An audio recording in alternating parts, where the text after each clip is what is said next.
Welcome, everyone. This is my summary video for Chapter 1, which I have dubbed Divisibility. Now, just to remind you, when I say summary video, what I mean is that my goal here is to summarize all of the important results from lecture in class and also from any other videos for this section.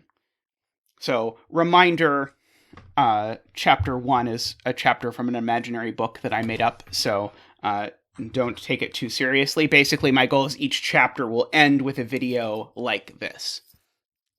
Also, bear in mind as I summarize this that I'm summarizing lectures that I have not yet given you, so things might not line up perfectly, but I'm hoping that they line up pretty cleanly with what you saw in lecture.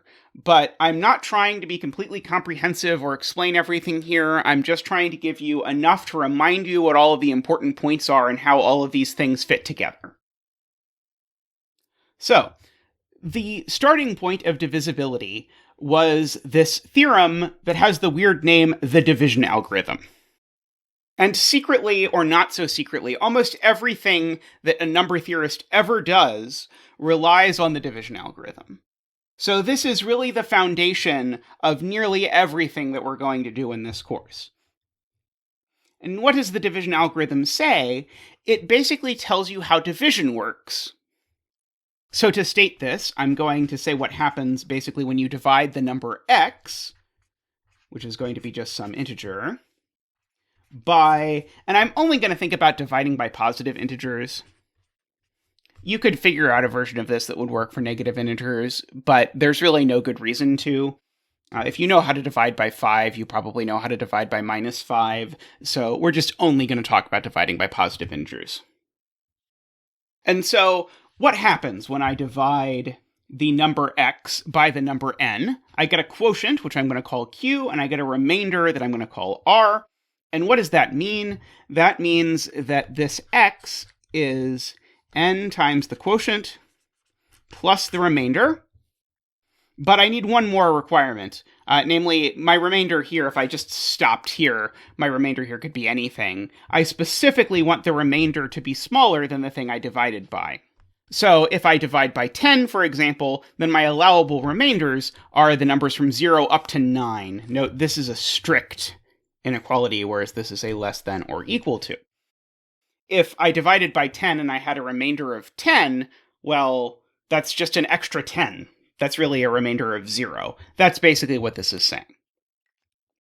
Now, our emphasis in this chapter is going to be on when one number divides another number, which is to say when the remainder after dividing is 0. So that is our definition of what we really mean when we say that a number n divides x, or a divides b, or whatever. So the word we use to indicate this relationship between two numbers is divides. So we're going to say that a divides b if there exists some integer c such that b is c times a. Now, confusingly, there are about 1 million different ways to say this that relate a and b in different ways. So, a divides b means the same thing as b is a multiple of a, means the same thing as a is a factor of b, means the same thing as a is a divisor of b, and so on. So be warned, there are all these sort of different ways that you can say basically this same thing. But the concise notational way we're going to write this is as a divides b. By the way, the LaTeX for this symbol, this is \mid. So just for emphasis here, when I write something like a divides b, this is the smaller thing, this is the bigger thing. So 4 divides 12, but 12 does not divide 4. Now, we talked about how there are some handy tricks to decide if a number is divisible by a handful of numbers. So the easiest numbers to check for divisibility by are probably 2 and 5. Because if you want to know if a number is divisible by 2, you just look at the last digit. Because a number being divisible by 2, remember, is the same thing as the number is even. That is another way to think of the definition of divisible. It just generalizes the idea of even to a number other than 2. Likewise, a number is divisible by 5 if and only if its last digit is 0 or 5. 3 is also an important number to be able to check for divisibility by, but the test is just slightly more complicated. Namely, a number is divisible by 3 if and only if the sum of its digits is divisible by 3. So if I write down a number like this, and I ask if this number is divisible by 3, what do? I take 1 plus 2 plus 3 plus 4 plus 5. That's 15. 15 is divisible by 3, so this is, in fact, a multiple of 3, or 3 does divide this number. The same trick actually also works for 9. So if you want to know, does 9 divide this number? Well, again, the sum of the digits is 15. 15 is not a multiple of 9, so this number is not divisible by 9. And last up on our list of things where there is a nice trick, here for 11, we need to take this weird alternating sum of the digits. So if I look at, again, 1, 2, 3, 4, 5, and I want to know if it's divisible by 11, I take 1 minus 2 plus 3 minus 4 plus 5. Again, you start at the front, and then just alternate signs. So 1 minus 2 is minus 1, plus 3 is 2, minus 4 is minus 2, plus 5 is 3, and 3 is definitely not a multiple of 11, so this number is in fact not divisible by 11. From the definition of divisibility follows our definition of prime and composite. And the only thing I want to remind you here specifically is that the number 1 is not prime. So here is one way to define prime. An integer n greater than or equal to 2 is said to be prime if there do not exist two integers that multiply together to be n that are both strictly between 1 and n. Because, of course, for any integer n, I could write it as the product 1 times n, but that's not very exciting. Now, again, 1's not prime, but I want to also emphasize 1's not composite either. Because what does it mean to be composite? Well, a number is composite if it's at least 2, and it's possible to write it as a product x times y, where x and y are both between 1 and n. The reason why we don't call 1 prime will come up in just a moment. The reason why we don't call 1 composite we'll have to wait until much later in the course to talk about, but it turns out to be convenient to view 1 as its own kind of entity. Now, the nice thing about these divisibility tests is that if you just know these divisibility tests, and you know your squares, then you can immediately identify all composite numbers that are less than 100 with one exception. The exception being the number 91.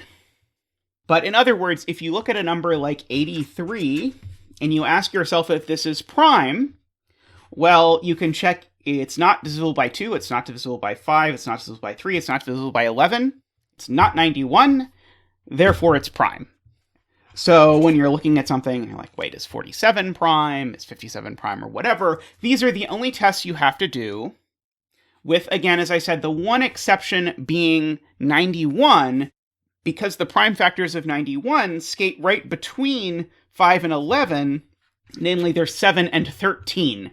And so because the numbers that 91 is divisible by are 7 and 13, none of them get caught over here. And again, just a warning, you do need to know your squares, or at the very least you need to know that 49 is a square, because 49 is certainly not divisible by 2, 5, 3, or 11, but it is 7 squared. So 91, sort of like there's no way other than to just remember that 91 is not prime, and 49 is 7 squared, so if you don't know that, then you'll do that. But otherwise, you can pretty easily check for whether 2-digit numbers are prime. Once the number gets larger than that, all bets are off. When you're talking about like a random 3-digit number, you can hope to show it's composite by having it fail one of these, but if it's prime, it's going to be annoying to show because you're going to have to check implicitly all of these other numbers that it could be divisible by. So why is it that we care about primes so much? The reason why we care about primes so much is that primes are, in a sense, the building blocks of all positive integers. And that's made very explicit by what we call the fundamental theorem of arithmetic. And so what does the fundamental theorem of arithmetic say? It tells you that every integer that's at least 2 can be written as a product of primes in a unique way. Now, there's really two parts to this theorem, one of which is the statement that it is possible to write every positive integer as a product of primes. And very roughly speaking, the reason why that's true is because every time you factor numbers, the numbers involved get smaller. And so if I start with, say, 135, every time I split it down into two factors, those two factors are smaller than the number I started with. And so after a finite number of these steps, I have to get to the fact that none of my numbers can possibly be more than 2. That, though, is only one half of this theorem, and the other half is very important too. The other half is the statement that this product is unique. So what does it mean when I say that the product is unique? It means that if I factor the number into primes and you factor the number into primes, we got exactly the same primes. Maybe not in the same order, but we got exactly the same primes and exactly the same multiplicities. That is, if I got 3 2s, you also got 3 2s. Here's a quick example of an application of the fundamental theorem of arithmetic. If I look at all the powers of 2, which you probably know a fair number of off the top of your head, 2, 4, 8, 16, 32, 64, 128, 256, 512, 1024, and so on. None of those end in 0. In fact, you'll often see people using the fact that 1024 is pretty close to 1000 as the baseline for sort of converting things between powers of 2 and powers of 10, but you're never actually going to get a power of 2 that honestly ends in 0. Well, why is that? Well, it's because I know the prime factorization of a power of 2.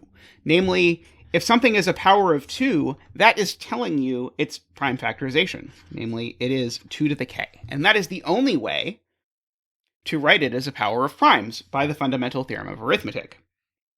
On the other hand, if a number ends in 0, that is telling you that it is divisible by 5. And so, by the fundamental theorem of arithmetic, 5 will appear in every prime factorization of a number that ends in 0. And so, thus, no power of 2 can end in 0, because then it would be divisible by 5, but what the fundamental theorem of arithmetic is saying, among many other things, is that powers of 2 are never divisible by 5. I will also point out that this whole idea of uniqueness is the reason why we don't want 1 to be prime. So we would like to say that 21 is uniquely factorable into a product of primes. Okay, and already we've had to be a little bit careful about what exactly we mean by that, because 21 is both 3 times 7 and 7 times 3. And that's what this phrase, unique up to the order of the product, is telling me, is I can swap around these things because multiplication's commutative. If 1 was prime, I would also count 3 times 7 times 1 as a factorization of 21 into primes. But note, there's no sense in which 3 times 7 and 3 times 7 times 1 are the same factorization into primes. So I specifically want to exclude this so that there is a unique way, again, up to the order, to write every integer greater than or equal to 2 as a product of primes. As a brief aside here, this is also why I only talked about positive integers when I talked about primes, because you might notice that in fact 21 is also minus 3 times minus 7. And again, this doesn't break unique factorization, because for us, as we currently stand, the only integers that are allowed to count as prime are those that are greater than or equal to 2, so this isn't even a prime factorization. Much later, though, this subtlety will catch up with us, and we'll have to actually think about this. But for now, we're only thinking about positive integers and factoring positive integers into positive primes. No ones, no negative things, nothing like that. We talked about a number of consequences of the fundamental theorem of arithmetic, but one of the cleanest and most frequently useful consequences of the fundamental theorem of arithmetic is that if I have an integer p and it's prime, and that p divides a product, Well, there's only two ways that can happen. Namely, P divides the product because P already divides A, or P divides the product because P already divides B. There is no way that I can take two numbers not divisible by P, multiply them together, and get a number that is divisible by P. You should see this as vaguely analogous to something you use all the time. Namely, this is an awful lot like the statement that if two things multiply together to be 0, then one of them is 0. And it turns out this analogy is a very good one that ends up having a lot of other uses, but I'll just point it out for now. But this will be very helpful when talking about prime divisors and products, knowing that all the prime divisors in a product have to come from prime divisors of one of the pieces. Notably, this course is not just about the theory side of things, however. We're also concerned with the practicality of things. And so while the fundamental theorem of arithmetic guarantees the existence of a factorization of integers into primes, that doesn't mean we always know how to find it. And so if we start with a very large integer, it may be very difficult to write it as a product of primes. This does not change whether it is a product of primes or not. However, if we need to know that product in order to do certain types of calculations, we might not be able to. And so as we've been sort of alluding to, much cryptography is based on the fact that the fundamental theorem of arithmetic is difficult to implement in practice. Namely, it is hard to factor numbers into primes if they are large. So I'll go ahead and just call this a classically hard problem. Now, of course, you could factor all the two-digit numbers you want by hand. By computer, you can factor all the numbers. You can certainly factor all the three-digit numbers, or four-digit numbers, or five-digit numbers. But eventually, once you get up to enough digits, and so enough digits, we're talking here numbers with, for example, thousands of digits, then factoring becomes impossibly difficult, or so at least we think. We're going to talk about this a lot later, but of course, know that the exact size of integers that become difficult to factor is a moving target, because computers get faster, algorithms get better, mathematicians get smarter, and so on. One other useful thing about the prime factorization of an integer is that it lets us write down everything about divisors in a pretty explicit way. So let's let a and b be positive integers. In fact, I'll go ahead and let them be integers greater than or equal to 2. And so I'm going to go ahead and let p1 through pk be all of the primes that divide at least one of a and b. And so since all the primes that divide a are in here, that means I can write a as a product, p1 to the e1, p2 to the e2, and so on. And I can do the same thing for b, although I'm going to give the exponents a different name, namely I'm going to call the exponents f1 through fk. Now, note here, I did not assume that p1 divides both a and b. It might divide only a or only b. And so what that really means is in this factorization, the way I've written it here, some of these powers might be 0. So for example, p1 might divide a, and so e1 is 2, but it doesn't divide b, and so f1 is 0. That's possible. What I want to note here is that I can write down the definition of a dividing b purely in terms of the e's and the f's. So in other words, what does it mean for a to divide b if I look at these factorizations? It means that the number of p1s that are in the factorization of a is less than or equal to the number of p1s that are in the factorization of b. The number of p2s that are in the factorization of a is less than or equal to the number of p2s that are in the factorization of b. And so on all the way down the line. In particular, this means that if you have the prime factorization of a number, you know exactly what all the divisors are. So for example, if I want to write down all of the divisors of 3 squared times 5, well, I have 1, because that would be 3 to the 0 times 5 to the 0. I have 3, which would be 3 to the 1 times 5 to the 0.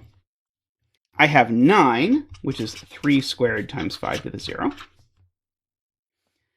I have 5, which is 3 to the 0 times 5 to the 1. I have 15, which is 3 to the 1 times 5 to the 1.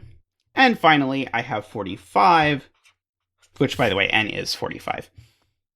But that is 3 squared times 5 to the 1. And notice how systematically we were able to write those out.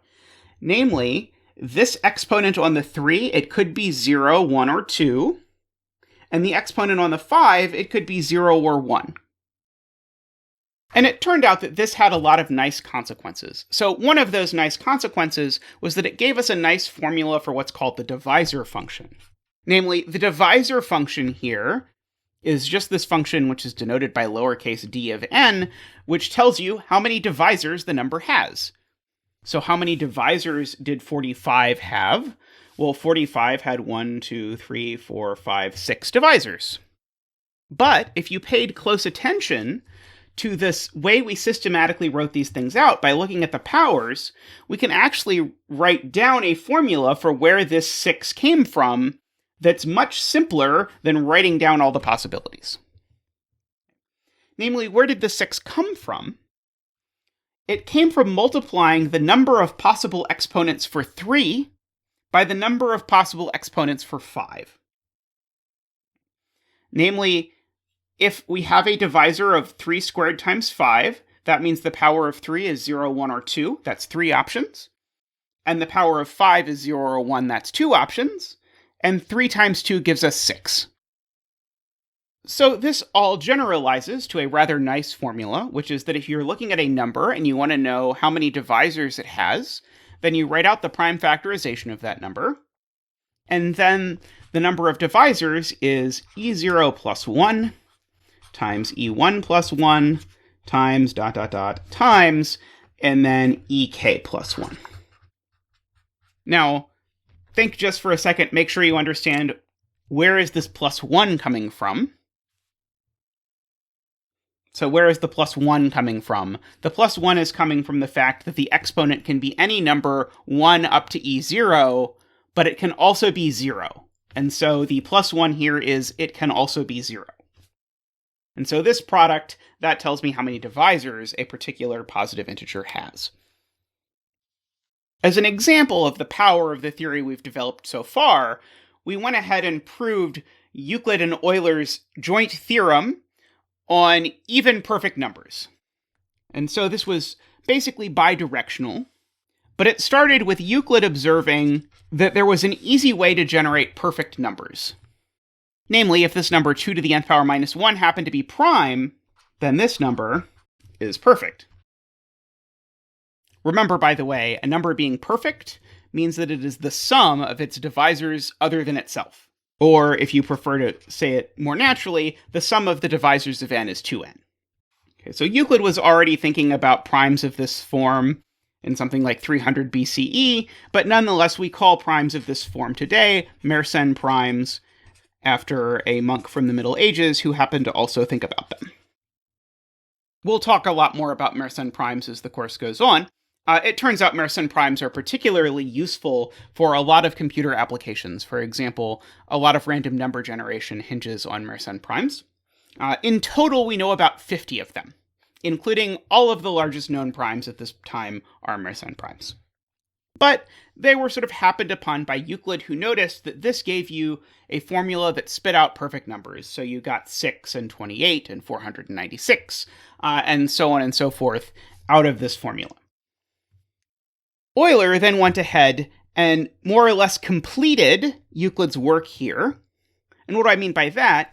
Euler showed that, in fact, these are the only perfect numbers that exist. Or at least these are the only even perfect numbers that exist.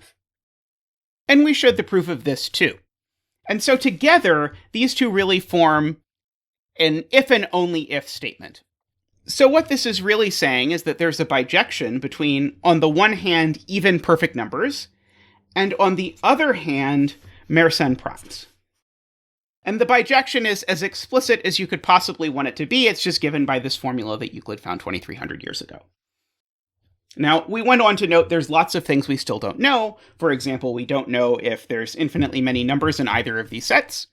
Of course, if one of these sets is infinite, so is the other. We don't know if there's any odd perfect numbers. We sort of suspect that there are no odd perfect numbers, but no one has been able to prove it. And so there's still work to be done to sort of sort out this stuff that goes all the way back to the ancient Greeks. The last thing we talked about this week was the idea of a greatest common divisor. And so the greatest common divisor of two integers, remember, is the largest integer that divides them both. And so if someone asks you, for example, what is the greatest common divisor of 124? The answer here is 4. And again, you can see that by looking at the prime factorizations, because the prime factorization of 100 is 2 squared times 5 squared. And the prime factorization of 24 is 2 cubed times 3. And so the greatest common divisor is going to be the common pieces between the factorization on the left and the factorization on the right. Namely, there's 2 2's here and 3 2's here, so there's 2 2's on both sides. There's 0 3's here and 1 3 there, so there's no 3's in common, and 2 5's here, but 0 5's here, so no 5's in common. And so it is just the 2 2's that give you the 4 that end up making the GCD here equal to 4. Now, of course, it rapidly turned out that this was not a great way to calculate the greatest common divisor of numbers.